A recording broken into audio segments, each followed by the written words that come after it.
Merci. Laurent. Laurent, chercheur, j'ai vu de la lumière et je suis rentré, comme dit mon président. Je suis sociologue, je suis chercheur au CNRS. Je travaille sur les questions de délinquance, de justice, de police depuis une douzaine d'années. Et depuis un peu moins d'un an, je suis installé à Aix-en-Provence, qui est ma région d'origine, la Provence. Et j'ai créé un programme de recherche ici qui s'appelle Observatoire régional de la délinquance et des contextes sociaux, histoire de rappeler que ça tombe pas du ciel et que ça sort pas du code génétique. Et l'idée étant de mettre un petit peu certains savoir-faire au service des collectivités, des administrations, de tous ceux qui auraient envie de faire réellement de l'évaluation scientifique et pas simplement de la com, quoi. Voilà. Et puis je fais ma petite tournée pour promouvoir mon dernier livre. Et quand tu m'as appelé en disant c'est le 3, j'ai dit trop fort. Voilà. Comme je suis pas en très grande forme et que je lutte contre les microbes, je vais pas parler très longtemps, histoire que ça sera d'autant plus interactif, je l'espère. Le sujet que Dany a donné correspond assez largement correspond à la ligne, quoi, que j'essaie de défendre et que ce livre illustre. Alors je fais un travail qui est peut-être un peu hybride, je sais pas trop comment il faut l'appeler, chercheur impliqué, peut-être on peut l'appeler comme ça, au sens où je me désespère souvent de ce qui est normal, de faire des travaux de type purement académique qui sont lus par quelques dizaines de personnes, et réciproquement la plupart de mes collègues font ça aussi. C'est un petit peu désespérant, c'est sûr. J'ai dit, pour donner un exemple et expliquer le sens de ma démarche, qui procède vraiment d'une frustration à la base. Je représente aucun parti, aucun courant, je défends rien de particulier. Mais pour donner un exemple de cette frustration qui m'amène à faire un petit peu autre chose que du travail purement académique, quand j'étais en région parisienne, donc j'ai travaillé 12 ans dans un laboratoire, j'ai dirigé aussi pendant 6 ans ce labo, qui est le plus gros laboratoire français sur ces questions-là, qui était lié au CNRS, à l'université et à un ministère, le ministère de la Justice. Et donc pendant 6 ans, 5 fois par an en moyenne, donc 5 fois 6, 30, à 30 reprises, j'ai fait des résumés et des courriers d'accompagnement des rapports de recherche de mes collègues sur des sujets qui sont censés la plupart être prioritaires dans la société, et j'ai transmis ça à toute une série d'administrations, de ministres, de cabinets, etc. Et donc en 6 ans, sur 30 rapports, j'ai jamais eu le moindre retour, la moindre question, la moindre demande, la moindre manifestation d'intérêt quelconque. Voilà. Très éventuellement un accusé de réception et c'est tout. Donc ça dit quelque chose, je trouve, de cette coupure qu'il y a quand même entre le monde politique, ses prétentions à améliorer le vivre ensemble, et puis la réalité d'un monde assez clos sur lui-même et d'un service public de la recherche, c'est comme ça que je définis mon métier, d'un service du public de la recherche qui se plaint pas, qui est payé, qui est fonctionnaire, certes, mais enfin voilà, à quoi bon, la question se pose un petit peu fatalement. Bon, d'où le parti pris que moi j'ai pris depuis des années, qui est de m'impliquer à ma façon dans le débat public, dans le monde associatif, partout où les gens veulent débattre, j'y vais avec grand plaisir. Et d'où le parti pris également c'était peut-être une tendance personnelle spontanée, d'écrire aussi, pas simplement des articles dans des revues hyper scientifiques lus par 30 personnes, mais d'écrire aussi des choses plus grand public et d'essayer de vulgariser, au sens le plus noble de ce mot, les travaux de recherche.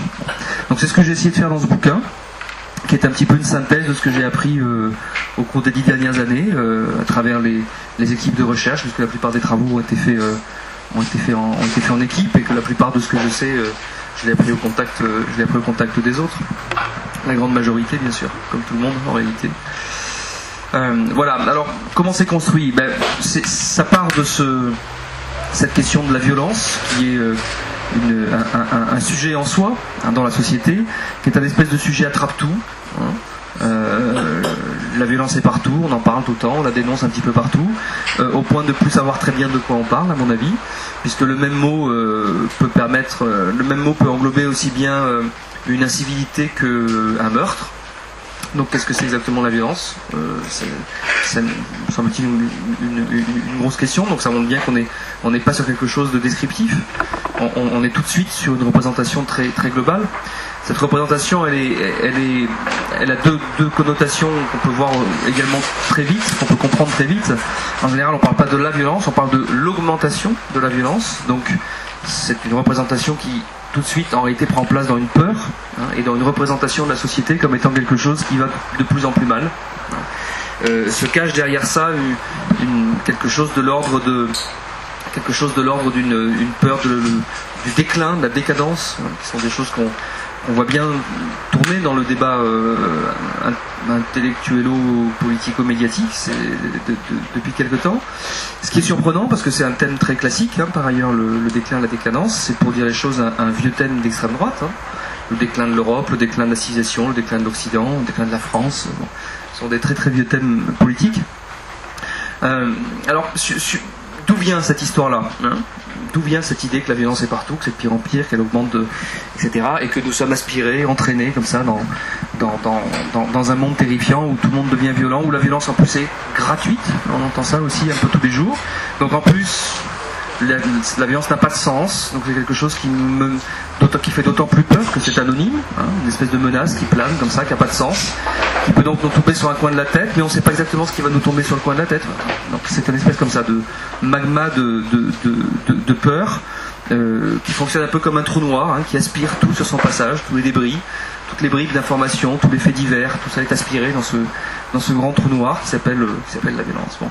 Donc voilà, j'ai voulu essayer de mettre ça sur la table et de dire, pour le coup, quelqu'un qui travaille sur ces questions-là, aussi bien sous l'angle des représentations, le sentiment d'insécurité par exemple, que sous l'angle des faits, puisque j'ai travaillé sur les homicides, j'ai travaillé sur les viols, j'ai travaillé sur la délinquance juvénile, j'ai travaillé sur des territoires, j'ai travaillé sur les zones périurbaines de la gendarmerie, bon voilà, je fais une série de recherches, je travaille sur les émeutes par ailleurs, voilà, sur un tas de sujets qui, à leur façon, renvoient tous et alimentent tous, ou devraient alimenter le débat sur la violence. Et quand on met un petit peu tout ça bout à bout, on trouve toute une série de choses, mais dont on ne voit pas du tout l'articulation avec cette représentation globale. Alors, en plus de ça, dès qu'on fait un petit peu d'histoire, et c'est ce qu'il faut faire à mon avis, puisque ce débat dans lequel on baigne, qui est la décadence, donc forcément c'était mieux avant, c'est quand même ça le grand truc, c'était mieux avant et tout se délite et tout fout le camp, ma brave dame. Voilà. C'est quand même un petit peu ça le niveau du débat. Alors, c'était mieux avant, moi je veux bien, mais pour un chercheur, il y a un réflexe très simple qui consiste à dire, madame, monsieur, donnez-moi un exemple, c'était quand le avant précisément, donnez-moi une date, j'enfourne la casquette de l'historien, et puis donnez-moi une date, puis moi je vais aller aux archives, et je vais sortir les dossiers de cette date-là, on va regarder la société française, je sais pas, dites-moi 1958, 62, 67, 72, ce que vous voulez, et on va aller voir et sortir, et on va regarder si vraiment la société de l'époque était beaucoup moins violente, et qu'on est objectivement dans une situation qui n'a cessé d'empirer depuis. Bon. Alors on fait ça, et puis on peut s'amuser à remonter un petit peu plus loin dans l'histoire. Et quand on fait ça, le résultat, que non seulement on ne trouve pas que la société était moins violente en termes, par exemple, de mesure du nombre de gens qui meurent, du nombre de gens qui ont des blessures très graves, choses comme ça, des choses qu'on peut objectiver, on va dire, on peut essayer de compter. Quand on fait cet exercice-là, on s'aperçoit que c'est pas vrai, que le passé était moins violent qu'aujourd'hui. Et même plus on monte dans le temps, et plus on s'aperçoit qu'en réalité c'était bien pire autrefois. Alors je donne quelques exemples, issus des travaux de mes collègues historiens. J'ai consacré une partie peut-être un dixième ou un neuvième du livre à faire une espèce de synthèse des travaux historiques, en gros de 1500 à 2000 sur le dernier demi-millénaire, on va dire, puisqu'il y a beaucoup de travaux historiques en France, une très bonne école historique. Voilà, donc il ressort quand même que sur une longue durée, si on prend ça, il ressort qu'on se tue quand même en moyenne 40 fois moins. C'est intéressant quand même de savoir ça. Dans un pays où pourtant par ailleurs il est extrêmement facile d'échapper à la justice à l'époque, puisque dans le même temps il faut savoir qu'il y avait 25 fois moins de gendarmes ou de policiers, il n'y a pas de policiers tout le coup, mais donc il y avait la maréchaussée. et qu'en gros à l'époque, dans le monde jusqu'au XVIIIe siècle, il suffisait essentiellement de quitter la ville où on avait commis son forfait pour être à peu près sûr de jamais être inquiété. Bon. Alors je raconte un petit peu ça en donnant toute une série d'exemples. Je rappelle aussi que, alors il y avait toute une série de raisons pour lesquelles on s'entretuait. Il y avait bien sûr les raisons qu'on connaît aujourd'hui, mais on ne connaît plus que celles-là quasiment aujourd'hui, c'est-à-dire essentiellement l'homicide comme le viol, d'ailleurs, sont des crimes de proximité qui surviennent entre des gens qui se connaissent. Le premier cercle, c'est le cercle familial en réalité. Ça a toujours existé, mais il existait autrefois, et jusqu'il y a encore seulement quelques dizaines d'années, d'autres formes de grandes violences collectives, notamment. On pouvait les historiens encore, jusqu'à quasiment la guerre de 14-18, parlent de guerre paysanne, d'affrontements ritualisés dans certaines régions. Il faut rappeler que jusqu'à une époque également très récente, on trouvait encore des gens qui étaient massivement armés. Pour rappeler ces choses-là, à l'époque où aujourd'hui on poursuit pour port d'armes des petits canifs ou une série de choses comme ça. Il faut rappeler que l'État, depuis François Ier jusqu'à la Troisième République, n'a cessé d'essayer d'interdire le port des armes dans la rue, ce qui prouve qu'il y avait du port d'armes dans la rue. Bon. Les homicides le prouvent aussi. En particulier beaucoup d'armes blanches, bien sûr, essentiellement des couteaux, des dagues, etc. On trouve encore tout au long du 19e une grande mobilisation pour interdire le port d'armes dans l'enceinte scolaire et interdire les différentes formes de duels entre lycéens, entre étudiants, etc.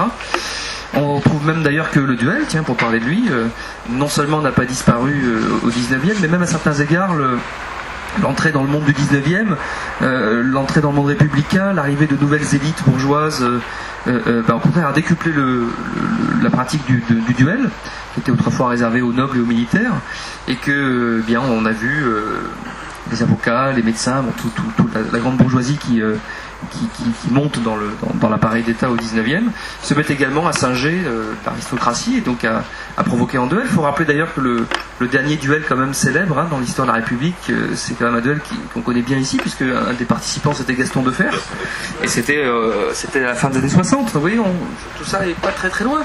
Je consacre d'ailleurs, puisqu'on est parti maintenant sur une période plus proche, je consacre un chapitre aux violences politiques des années 60 et 70, de différentes formes, la violence d'État aussi. On a fêté récemment quand même un anniversaire d'un certain 17 octobre 61, et qui lui-même pris dans une époque plus large, de formes de violence d'État, en liaison là évidemment avec la guerre d'Algérie.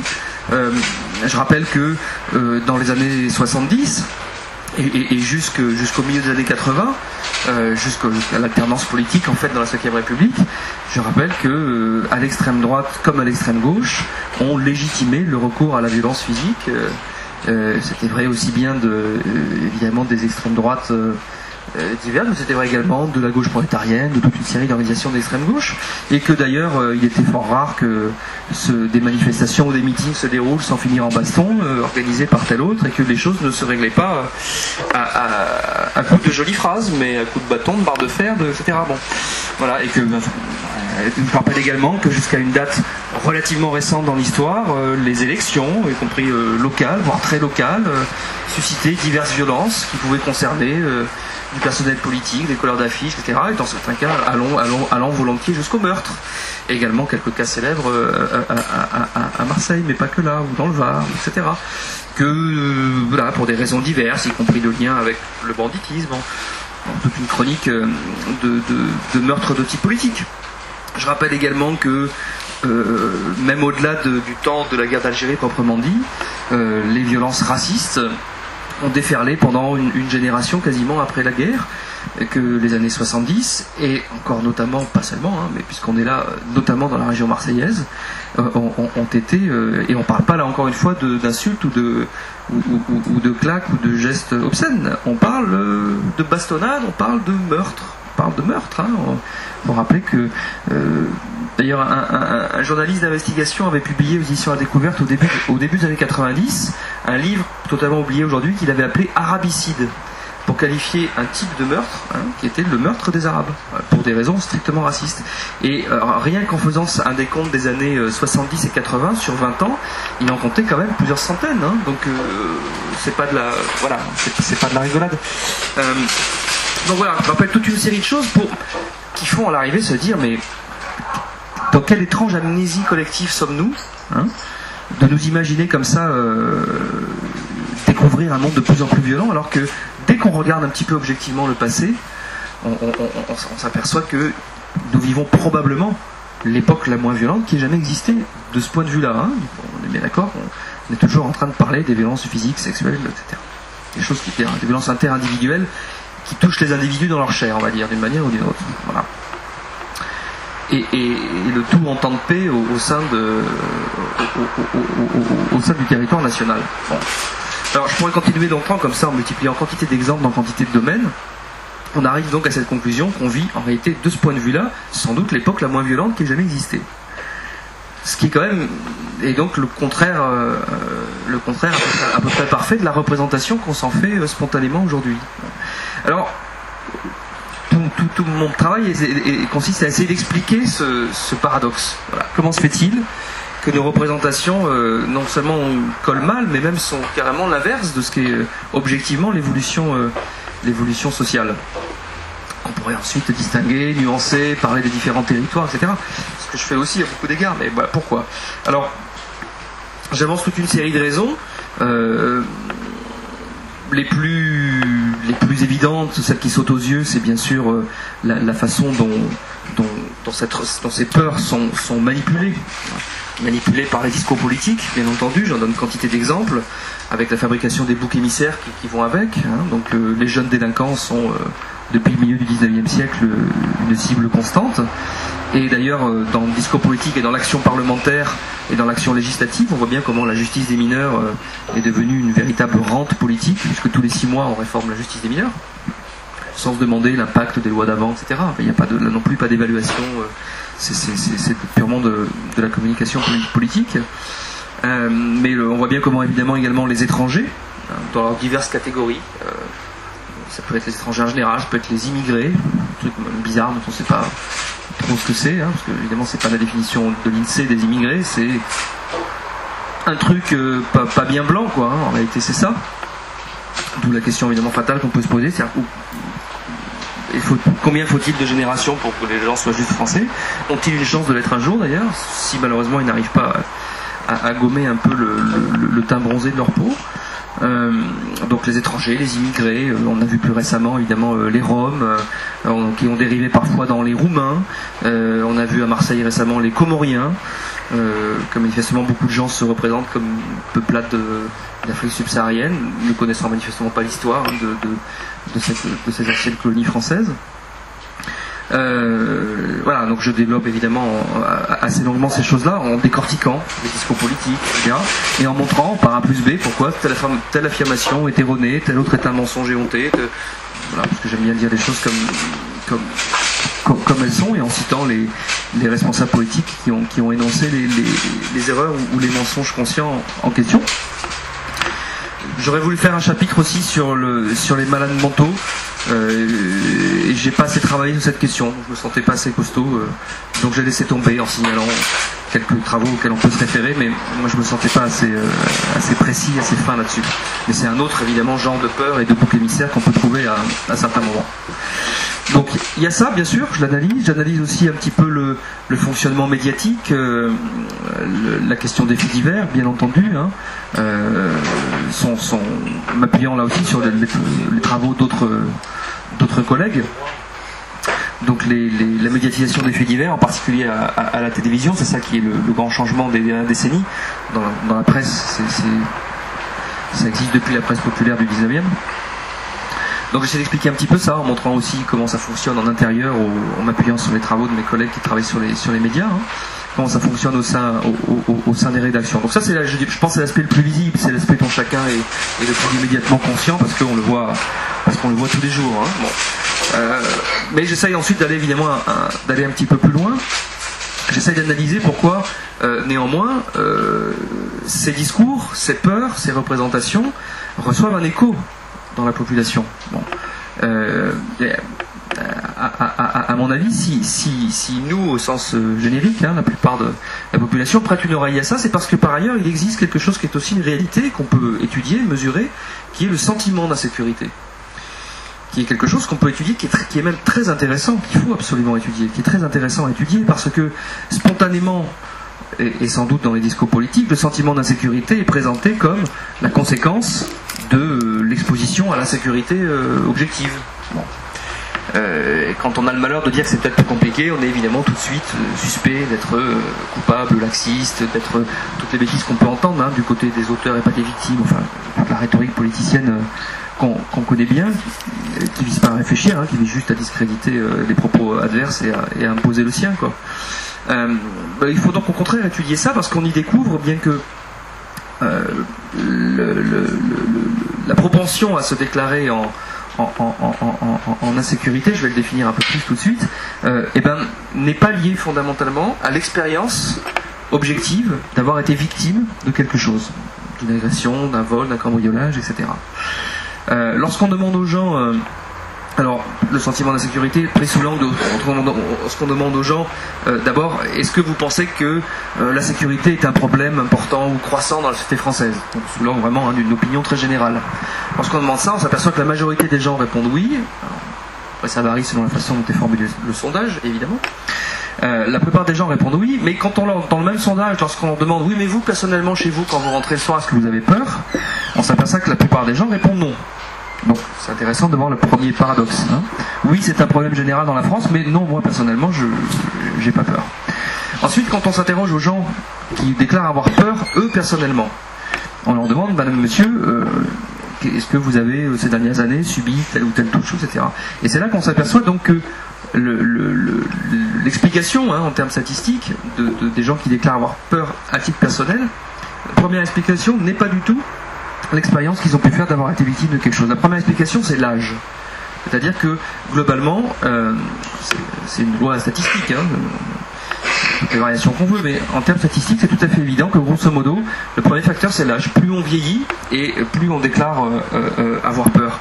Ce qui permet tout de suite de comprendre quelque chose d'absolument fondamental, à mon avis, qui est donc que le sentiment d'insécurité n'est pas une peur d'être ou une expérience de la victimation, c'est en fait un sentiment de vulnérabilité, ce qui est tout à fait différent.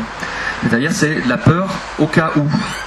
C'est les conséquences que ça prendrait au cas où. Voilà. Qui sont liées au fait qu'on se sent de plus en plus vulnérable. Alors, on le comprend très aisément lorsque c'est à ce niveau individuel et biopsychologique, si on peut dire. Mais l'analyse, la recherche sur le sentiment et les enquêtes sur le sentiment d'insécurité montrent ensuite que les autres explications révèlent en fait d'autres vulnérabilités. Les personnes qui sont isolées déclarent avoir plus peur que celles qui vivent en famille. Toujours pareil, à expérience réelle d'avoir été victime de quelque chose égale. Les personnes qui vivent dans une situation de précarité socio-économique déclarent également se sentir davantage en insécurité plutôt que celles qui vivent confortablement. Toujours pareil, à expérience de la sécurité objective égale. Donc là aussi, on découvre ainsi d'autres vulnérabilités sociales, socio-économiques. On s'aperçoit que les personnes qui vivent dans un environnement dans lequel il y a des signes d'abandon, des incivilités, des choses qui ne sont pas entretenues, des bâtiments en mauvais état, du bruit, des jeunes qui pétaradent en mobilette, etc. Toujours pareil, même s'il ne leur est jamais rien arrivé en termes de victimation et de délinquance, cet environnement, etc. Et en faisant des enquêtes plus qualitatives, je dirais, j'ai trouvé encore d'autres facteurs qui mettent sur la voie donc la troisième chose que je peux dire. Je me suis aperçu aussi en travaillant donc de manière plus qualitative là, parce que c'est pas dans les enquêtes statistiques, en travaillant sur des petites et moyennes villes, il y avait encore deux autres facteurs qui contribuaient beaucoup au sentiment d'insécurité. Le premier, c'était des villes des petites ou moyennes villes qui se transforment très rapidement. En particulier qui croissent très rapidement. Et on en voit un certain nombre qui ont très clairement des processus de développement urbain pas du tout maîtrisés et qui vont faire sortir de terre en quelques années des quartiers entiers nouveaux qui vont se donner des objectifs de doublement de la population, bref, qui vont en très peu d'années complètement remodeler en fait le paysage de la ville. Ce qui produit chez une partie des habitants anciens de la ville le sentiment de perdre pied, de perdre repère, que c'est plus ma ville, que les choses qu'on connaissait on ne les connaît plus, que les choses qu'on s'était appropriées on n'arrive plus à se les approprier. Voilà, on a une perte de repère qui est très propice, qui favorise manifestement également ce sentiment d'insécurité. Et puis deuxième chose que j'ai observé également de manière plus qualitative dans des petites et moyennes villes, c'est que par ailleurs, le processus principal également de développement de notre pays, c'est donc cette périurbanisation, c'est cet étalement urbain, c'est cette continuité urbaine qu'on voit de plus en plus. Moi j'ai fait mes études à Aix-en-Provence, une partie de mes études à Aix-en-Provence il y a presque 25 ans maintenant. À l'époque, quand j'habitais dans des petits villages type Aiguille ou autre autour, entre ces villages et Aix-en-Provence, c'était la Cambrousse. Voilà. Aujourd'hui, c'est quasiment la continuité urbaine. Donc c'est ça qu'on voit partout.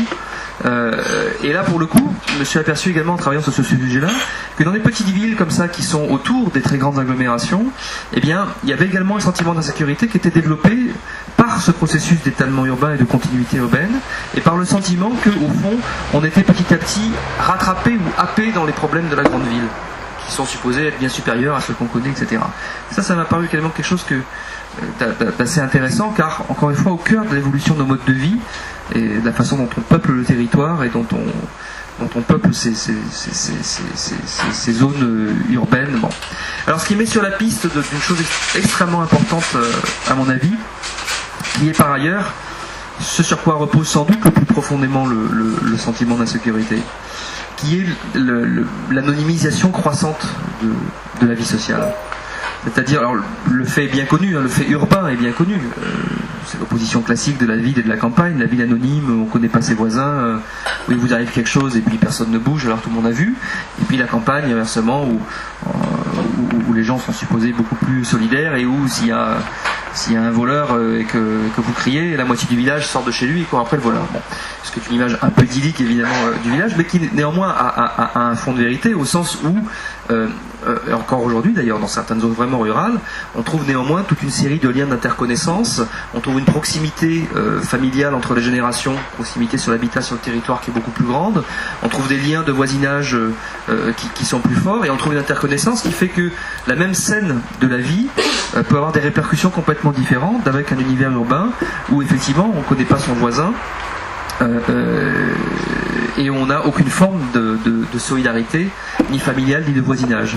Alors scène typique qui peut survenir, c'est la suivante, et c'est la scène archi-classique, puisque les fameux jeunes, on va prendre le truc classique, à savoir ce qui existe dans aujourd'hui n'importe quel territoire, grande ville, petite ville ou petit village, vu le contexte socio-économique, on va trouver partout des groupes, des petits groupes de jeunes, désœuvrés, qui en particulier en fin de semaine, le soir ou pendant les vacances scolaires, vont se retrouver, vont boire des canettes ou fumer des joints, pétarader en scooter ou faire des roues arrière sans porter le casque, enfin voilà, des choses de casser les bouteilles par terre et éventuellement dégrader telle ou telle chose. Voilà.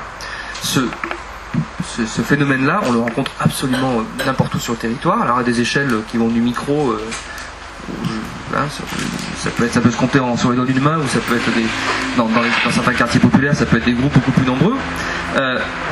Mais quelle est fondamentalement, c'est la question que je poserai volontiers, quelle est fondamentalement la différence entre cette scène qu'on observe donc aujourd'hui et si on imagine remonter la machine à remonter le temps, la même scène il y a 30 ans.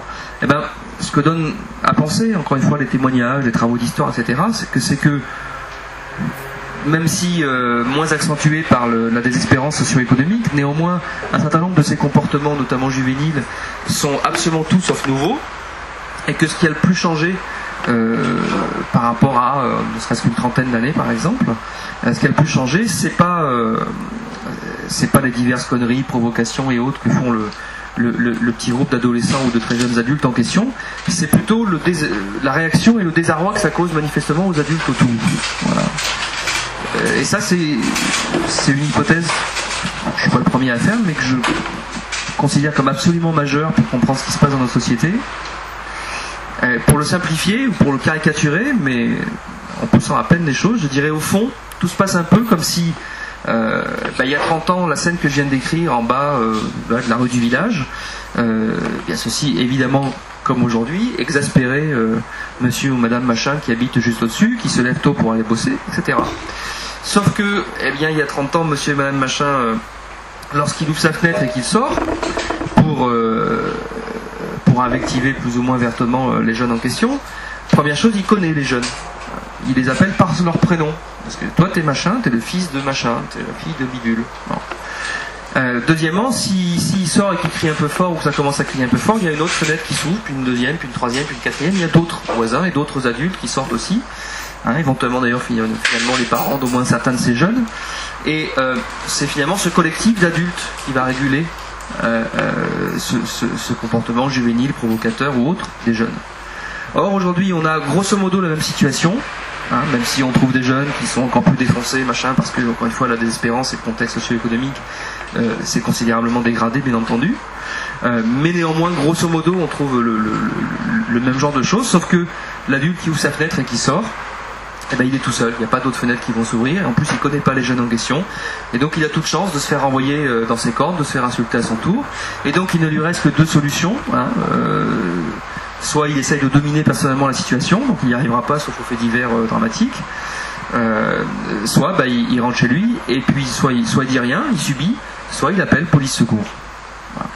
Ce que disent d'ailleurs également les policiers et les gendarmes quand on va les voir, à savoir qu'ils sont de plus en plus appelés pour gérer des micro-conflits de proximité, de voisinage, voire familiaux, voire conjugaux, etc., qui manifestement ne sont pas nouveaux, qui les énervent beaucoup, parce qu'ils estiment qu'ils perdent un peu leur temps, s'agissant la plupart du temps de petites choses, d'engueulades, de choses liées souvent à l'alcoolisme aussi. Voilà. Bon. Qu'est-ce qui a changé fondamentalement? Je pense que c'est pas le comportement des personnes, que ce soit les jeunes là ou d'autres, ou que ce soit l'alcoolisme.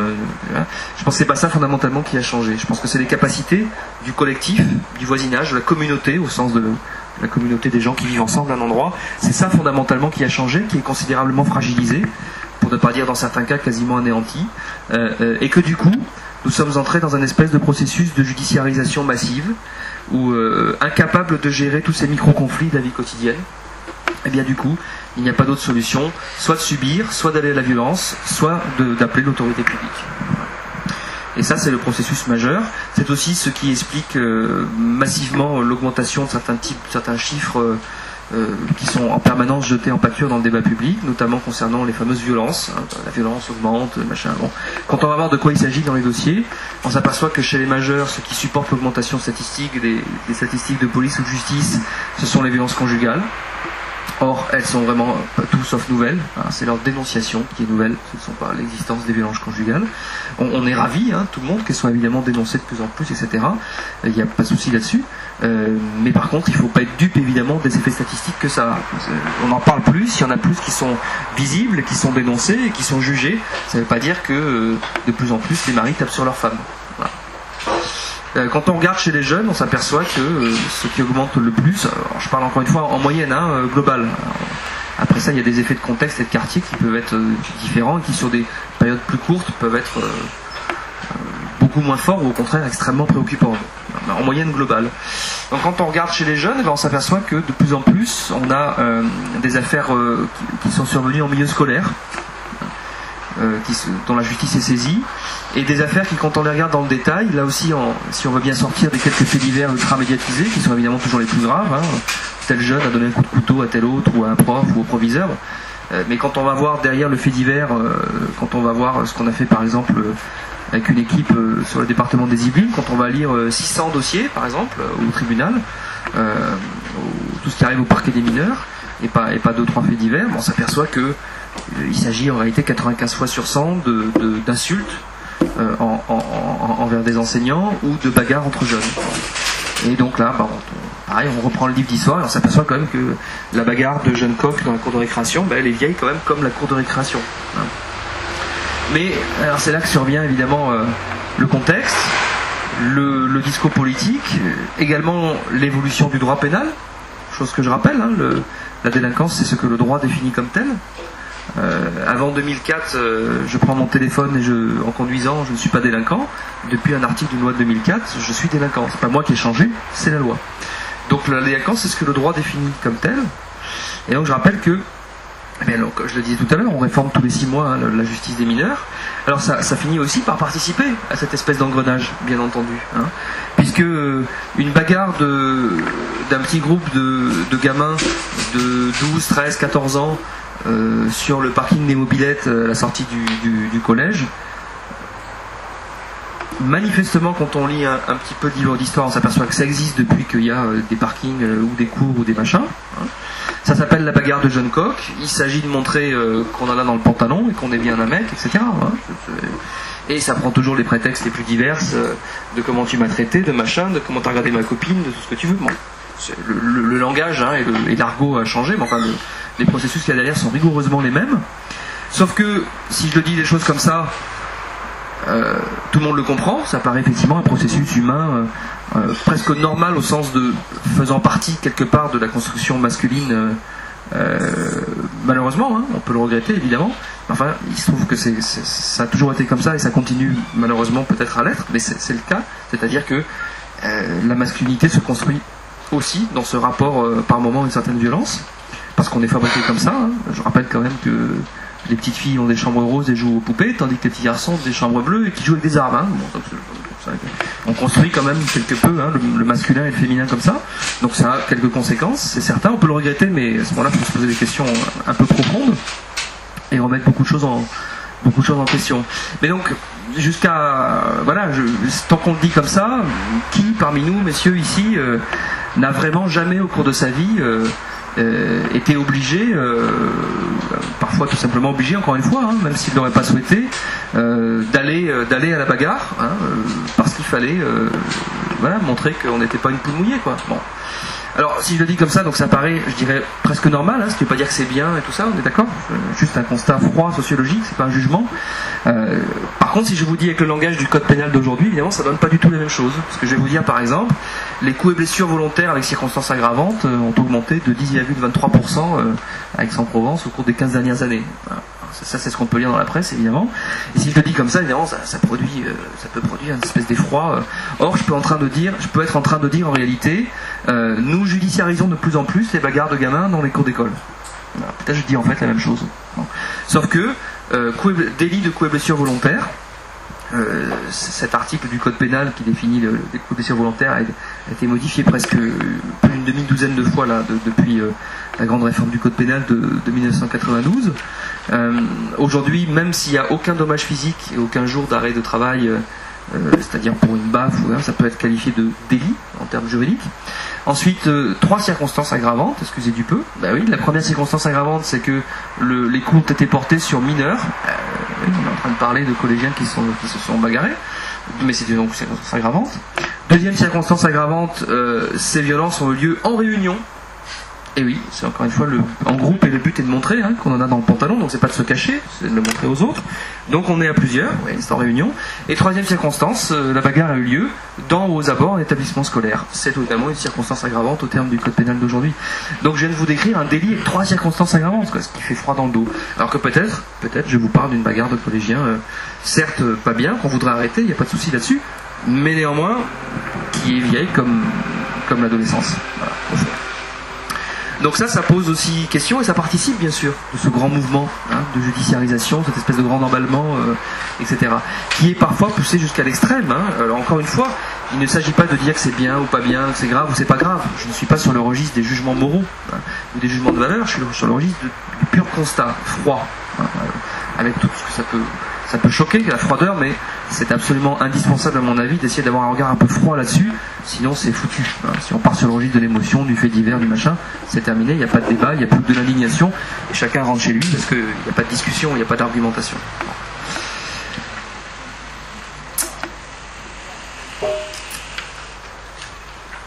Bon, je ne vais pas décliner très longtemps, je donne quantité j'illustre ça, donc je passe en revue aux différents âges, les différents types de violences physiques, je passe en revue les violences sexuelles, ce qu'on peut savoir sur les viols, également de plus en plus dénoncés, tant mieux, hein.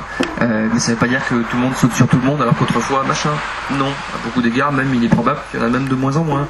Je rappelle également qu'il y a un décalage très fort entre les représentations, les peurs là aussi des menaces anonymes, hein. Vous savez au fond c'est quoi l'espèce de peur archaïque, diraient les psys, hein, de peur de la violence, c'est ce soir, là, en sortant du débat, la rue est obscure, on rentre, c'est la nuit, et puis un pas derrière nous, un but derrière nous, n'est-ce pas, et l'assassin ou le violeur va au coin de la rue et sous le pont désert dans la nuit, il va nous tomber dessus, nous égorger ou nous violer. Voilà. Sauf que statistiquement, ça n'arrive quasiment jamais. Le premier cercle des gens qui s'entretuent, c'est les maris, les femmes, les amants et les maîtresses. C'est l'opposé absolu de la menace anonyme dans la rue obscure. C'est le très très proche, très connu. De même que le premier type de viol, c'est l'inceste. Le deuxième, c'est le viol conjugal. Le troisième, c'est dans les relations de travail et dans le cercle amical. Le quatrième, c'est les viols collectifs que ce soit dans des établissements scolaires, dans des quartiers, etc.